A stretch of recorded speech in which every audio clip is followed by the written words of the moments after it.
Proud to serve northeastern and central Pennsylvania. This is WNEP 16, the news station.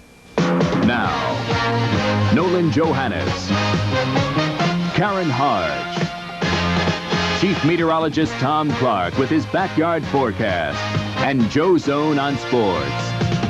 This is the Newswatch 16 update. Still no hope tonight for an end to the contract dispute in the Nanticoke area school district.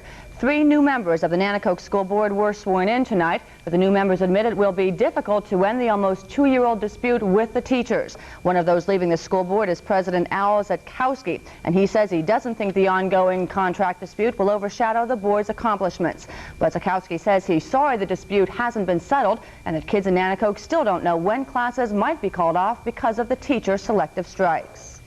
For some kids, it's not wondering whether there'll be school. That's the problem. It's wondering what to do when they come home from school to an empty house. They're called latchkey kids, kids whose parents are not at home after school. But as Newswatch 16's Kathi Belich reports, there's a new program in Scranton to help the latchkey kids.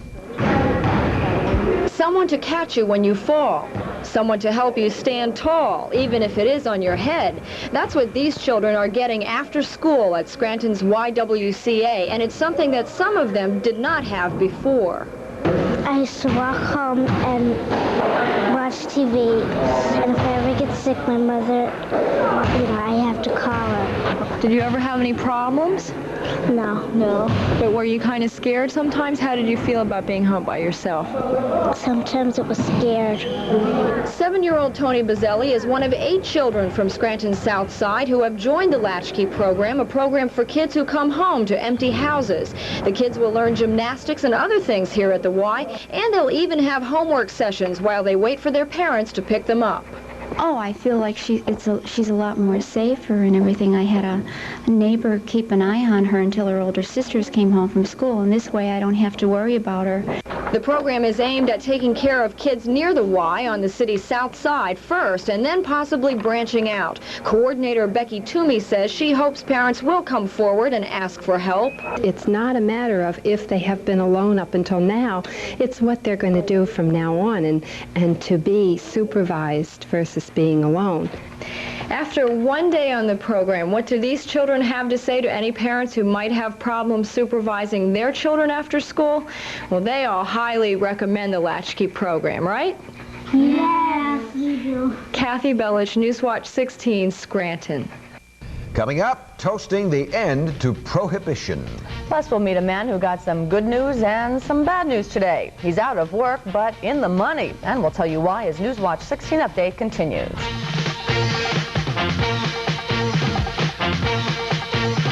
The next big event on NEP, the Pottsville Winter Carnival Parade. WNEP-TV will bring you live, colorful, and exclusive coverage of Pottsville's annual extravaganza. Marching bands, floats, and cartoon characters of all kinds will parade down the streets of Pottsville in grand holiday style. So come on out to Pottsville's big Winter Carnival Parade, and if you can't come out, you can watch it live and exclusive beginning at 1:30 Saturday, right here only on WNEP 16. Governors from 6 northeastern states are in favor of a uniform drinking age. Governors from New York, New Jersey, Connecticut, Massachusetts, Rhode Island, and New Hampshire have gone on record supporting the uniform age idea. They say it would cut down on the number of deadly accidents involving young people crossing state borders to drink. The governors did not say what the uniform drinking age should be, but several suggested 21. It was 50 years ago today that the ban on booze for all Americans was lifted. The 21st Amendment to the U.S. Constitution put an end to 14 years of prohibition. And as Newswatch 16's Mark Davis reports from Wilkes-Barre, the end of the booze ban meant big business for a lot of people. 83-year-old Ted Smolowitz began brewing beer a little more than 50 years ago at what is now known as the Lion Brewery in Wilkes-Barre. His family began the beer business shortly after beer was legalized in April of 1933, because that's when most people did most of the celebrating about Prohibition. Well, people were happy. There was a big hurrah and so forth, because they didn't have beer for 14 years through Prohibition. Ted Smolowitz tells me the legalization of liquor in December was almost expected, and in 1933 the beer business was a big one in this area. In April, when beer was legalized, everybody thought it was a great opportunity. And at that time, there were 17 breweries in Luzerne and Lackawanna County. Everybody thought they were going to make a lot of money. But not everyone made a lot of money. The Lion is now one of the only local breweries left, making a large variety of beers, which is still big business. But Ted Smolowitz tells me it's not quite the same as when Prohibition was lifted, because he says once the law was changed, even people who didn't drink got into the act of celebrating. Mark Davis, Newswatch 16, Wilkes-Barre. Still ahead, 'tis the season for caroling. Yes, plus meteorologist Tom Clark will be heading out to the backyard to sing out the forecast, right, Tom? No, that's not right. I will not be singing tonight, but I will be talking about another storm coming our way. A lot of rain and some snow in the forecast. Stay tuned.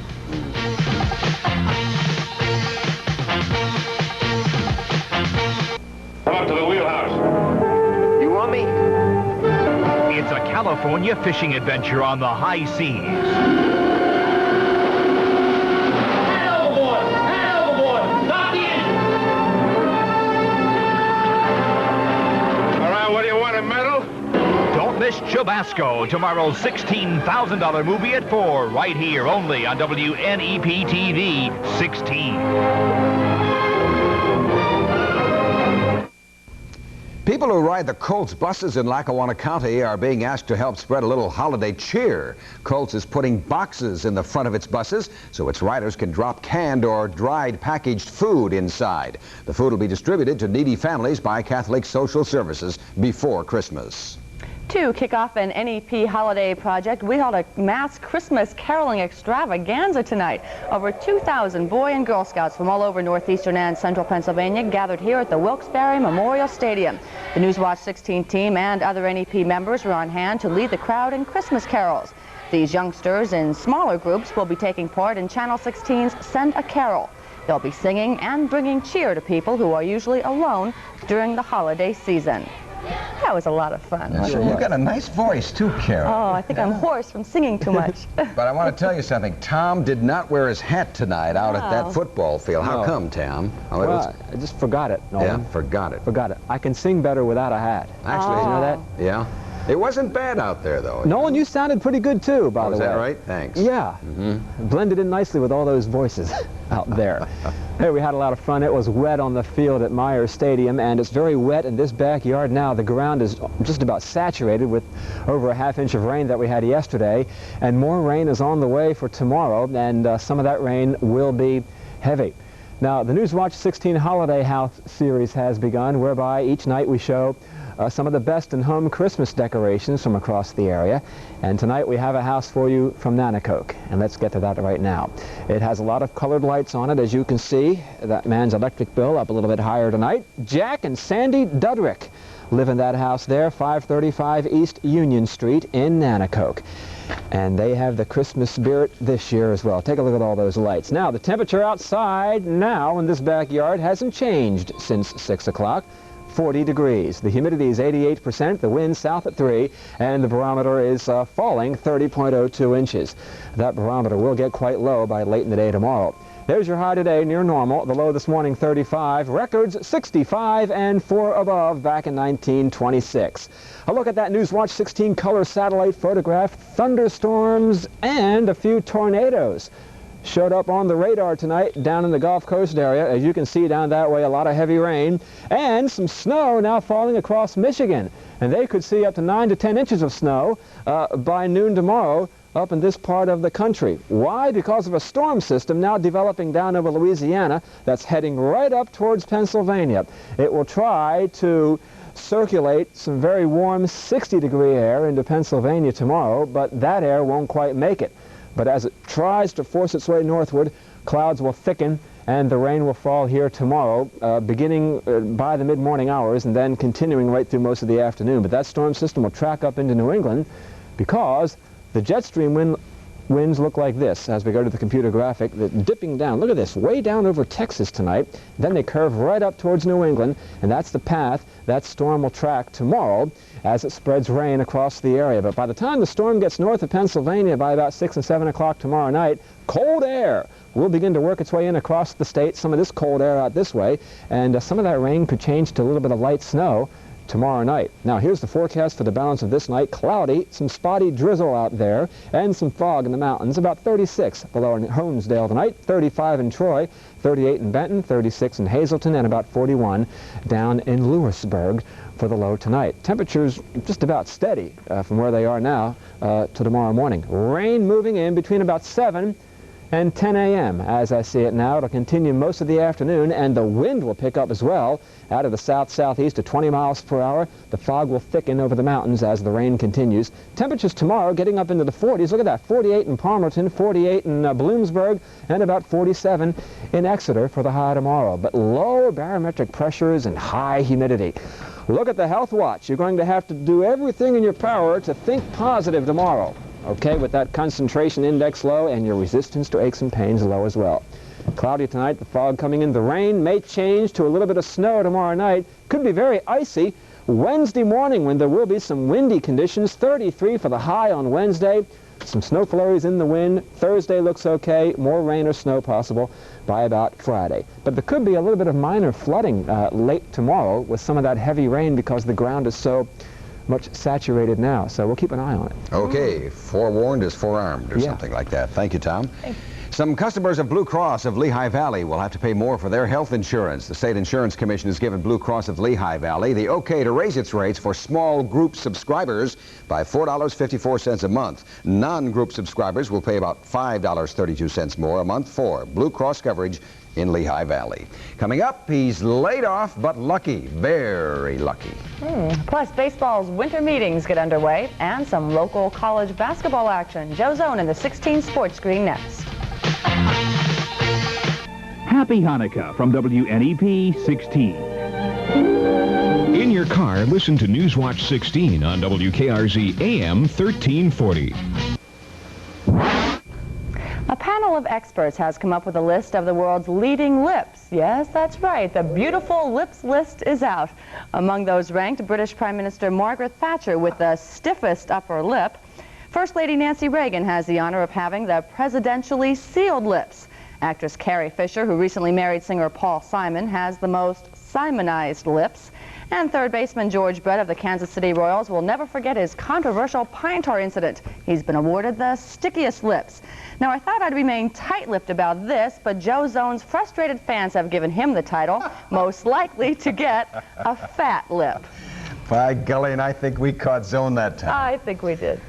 That's very, I'm very... waiting. Go ahead, Joe. Take a shot. No, I have nothing to say. It sounds legitimate to me. If you want to make up stuff, put on the air, it's okay with me. I'll go with the real facts over here, okay? The 16 Sports Screen. Let's go to it, okay? Okay, the home opener for the Kings men tonight against Delaware Valley, and the Monarchs are the winners. Let's check out the highlights. Right outside, Chris Feistel, a jumper. Now watch Feistel to Ed DeMichael for the layup. He's got two. DeMichael back the other way to Jimmy P. He drives for two of his team high, 26, and he's got two. P again. He'll take it all the way down for the layup, and he's fouled on the play. He gets a three-point play out of this one. Delaware Valley will go inside for 2 points, but the Monarchs come back, and they go up and win tonight by 9. Okay, also tonight in Wilkes-Barre, Wilkes College, the men home with, as we go to the board, East Stroudsburg tonight, and let's check and pick it up early. East Stroudsburg in red, Todd Outman to Earl Greer, the baseline jumper for two. Now for Wilkes, Rick Schaefer to Mark Aguilar. He scores on the break. Schaefer then to Aguilar. Here comes the break at you to Dave Zabataki. Jumper off the glass. He's got two. East Stroudsburg, Ike Dweck from Greer scores. East Stroudsburg wins tonight by 2 points. Let's go to the college basketball scoreboard.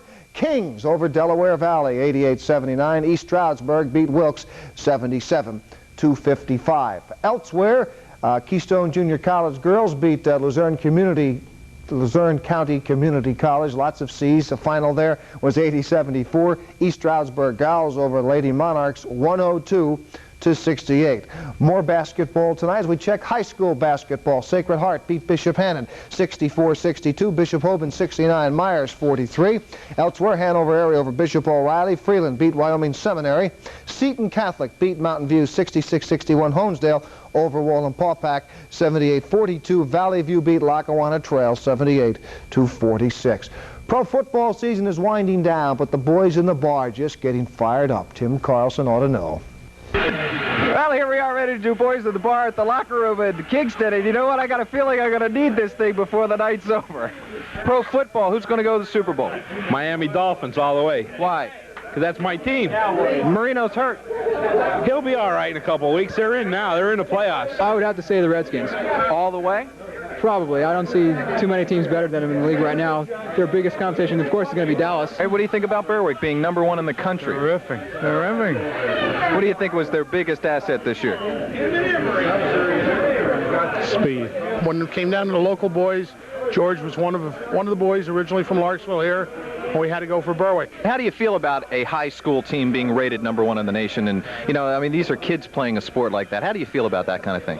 Well, I think everybody realizes that's one man's opinion in USA Today, but they're certainly a fine team. Do you have something to tell us about Joe Zone? I can't stand the guy personally, but I do admire him. He's got guts to say what he does say on TV. I do give him that much credit. I'm a Penn State fan in a Notre Dame bar. What can I tell you? Well, let me tell you, that's got to be really tough, right? It is. It's tough. It is. Especially when they play the Notre Dame fight song, and we have to play the Lion Sleeps tonight. It is tough. I don't know how they got me into this, but anyway, I'm glad I had this tonight. That'll do it for Boys in the Bar this week, and of course, next week, we'll give you a chance again to voice your opinion on Boys in the Bar. I'm Tim Karlson, Newswatch 16 Sports, about to lock it up in Kingston. Guy can't stand me personally, doesn't even know me personally. Baseball's winter meetings are now more than 12 hours old. Billy Martin still the manager of the Yankees. Word is, however, Yogi Berra, who's about as exciting as watching a fly go up a drape, has been offered the manager's job if he accepts. Martin's out. Okay, fishing game forecast is next. Why don't we take a look at that for tomorrow? Phillies made a couple of moves today. They got rid of Reed and Perez, and those are the best times tomorrow. Personally, he doesn't like me. How the heck does he know? He never met me. That's right. By golly. Well, you took a shot at Yogi Berra, and you don't know right. I met Yogi. Yeah, that's right. Yogi likes you. He always said nice things about you. Thanks. Still ahead, they say every cloud has a silver lining. And we'll meet a man whose cloud was lined with $3 million when we come back.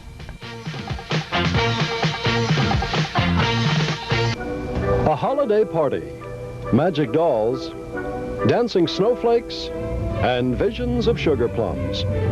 The Wilkes-Barre Ballet Theater Company and the Bloomsburg Area Chamber of Commerce present the holiday classic ballet Nutcracker at Bloomsburg University's Haas Auditorium, December 10th at 8 p.m. For ticket information, call 784-2522. Finally, tonight, usually when a man loses his job, he feels down and out. Not so in Union County. Newswatch 16's Craig Stevens tells us about a man whose luck has just begun on the same day he was laid off. What do you plan on doing? 30-year-old Jack Dyer of Lewisburg just lost his job, but he doesn't care. That's because he's not worried about money anymore. He's just won nearly $3 million by playing the Pennsylvania Lotto game. How's it feel to be a millionaire, Jack? Feels great. What do you plan on doing with the money? Well, it's just help the family out and buy my truck, and the rest I don't know yet. We caught up with Jack Dyer at his sister's house in New Columbia and were often interrupted by phone calls from well-wishers. His family's happy, too, since he plans to throw a big Christmas party for them. A father of 3 boys, now an unemployed millionaire, remains modest. Do you think your lifestyle will change any? I don't want it to. I don't. Because I'm happy the way I've been. Jack will collect his prize in 21 equal payments over the next 20 years, but he might have a hard time spending it. What do you think about your dad winning all this money? Great. Perfect. I think he should give us all of it. So for Jack Dyer and his family, a very Merry Christmas and nothing much to worry about for the next 20 years, except the IRS. Craig Stevens, Newswatch 16, New Columbia. Yeah, those are nice stories, but this guy's really lucky. Not only did he win the big one the other night, he bought $8 worth of tickets. He also won 2 for $619 in prizes and won 2 more for $26 in prizes, along with the big one. Lucky man. Yeah, that was his day, no doubt about that. Good for him. And that is our report for this night. Next on Nightline, more on the U.S. involvement in Lebanon. And for the first news of the day, join Frank Andrews, Dorothy Lucy, Jay Christopher, and meteorologist Noreen Clark for Newswatch 16 this morning in just a few hours at 6:30. And for the entire team, we thank you very much for being with us. Good night.